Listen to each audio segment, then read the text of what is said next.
With midterms approaching and a million other tests that you guys are probably taking right now, I decided to share with you guys how I study efficiently and how it's helped me maintain my 4.0 average. So right now we're going to move into step 1, which is preparation. So the first thing I like to do is find a comfortable workplace. Whether that means I am studying in a little nook in the corner of my room or I'm going to the library, I just like to make sure that I am cozy and comfortable wherever I am. And then I like to do 2 different types of cleaning. The first cleaning is physical, so I like to make sure that my workspace is clean and that my room and book bag/study materials are clean. The second is mental studying, which means finishing other chores or things that may give you anxiety before you start to get to work.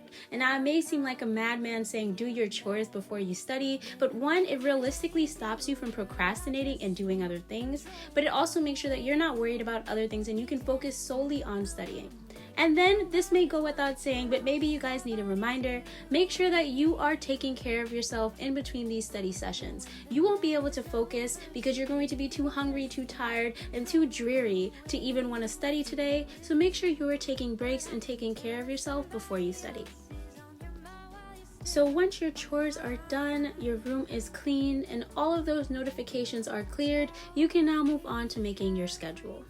As you guys know from the plethora of videos on my channel, I use Notion for a huge part of my life, and therefore I even use it when I create my schedules for studying. But when you're making a schedule, you really just want to have 2 things in mind. Are my goals specific, and do I know what I need to study and when I need to study it? Now, I am cramming for a lot of midterms right now, and I have about 4 that I'm taking next week. So being specific and making sure that I have clear goals in mind really helps when writing my task and to-do list, as well as creating my schedule. So this is my Notion homepage, and I have a Notion school tab for 2023, and I like to scroll down and make sure that I have a calendar version of my to-do list database. And if you have no idea what I'm talking about, don't worry, I have a plethora of videos explaining what I'm talking about, just so you guys don't have to watch it and understand it in one video. So again, you can check out those videos if you don't know what I'm doing, but what I'm doing is editing the database in my to-do list on my calendar version. This way I have a calendar view of what I need to do and the times I needed to complete it by.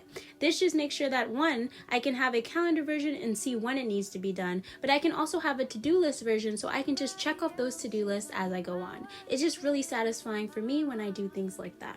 Then I also like to write down my to-do list because I'm a very reward incentive person. I like to have the reward of being able to strike through what I've completed at the end of the day, so maybe this will work for you. But now we are going to move into the actual learning phase of studying. I know it took us forever to get here, but now we're here. And I just want to say a huge disclaimer at the beginning of this video that there are millions upon millions of ways to study for tests, and I'm no way telling you that this is the best way to study or this is the way that you should study. Actually, I do recommend that you check out what's perfect for you on YouTube. I mean, that's how I found active recall anyways. So just keep that in mind that today I'm going to show you one of my favorite techniques that works for me, but if at any point you feel like this won't work for you, please feel free to check out the plethora of other study techniques because those will work and those will probably give you better results.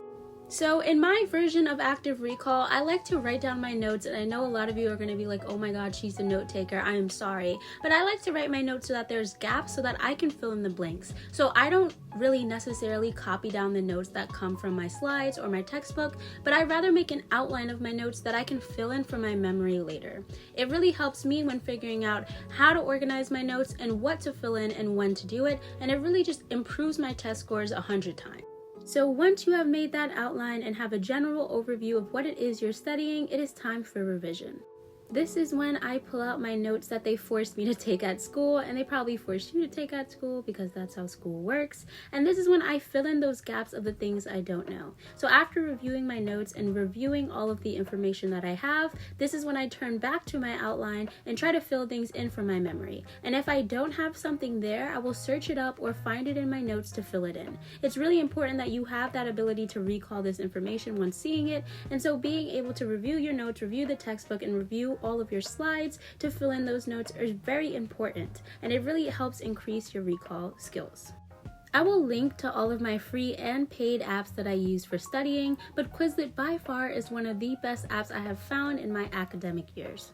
Not only does it have hundreds of free textbooks and sets for you to study, but it also has a fill-in-the-blank mechanism that cuts your time down in half because you don't have to type in the definitions for the terms that you're studying. Overall, it's just really easy to use and it makes my life so much easier. And this is what your outline will look like once you're done with your recall method. It'll be fully completed and look as a study guide so you can use it for later.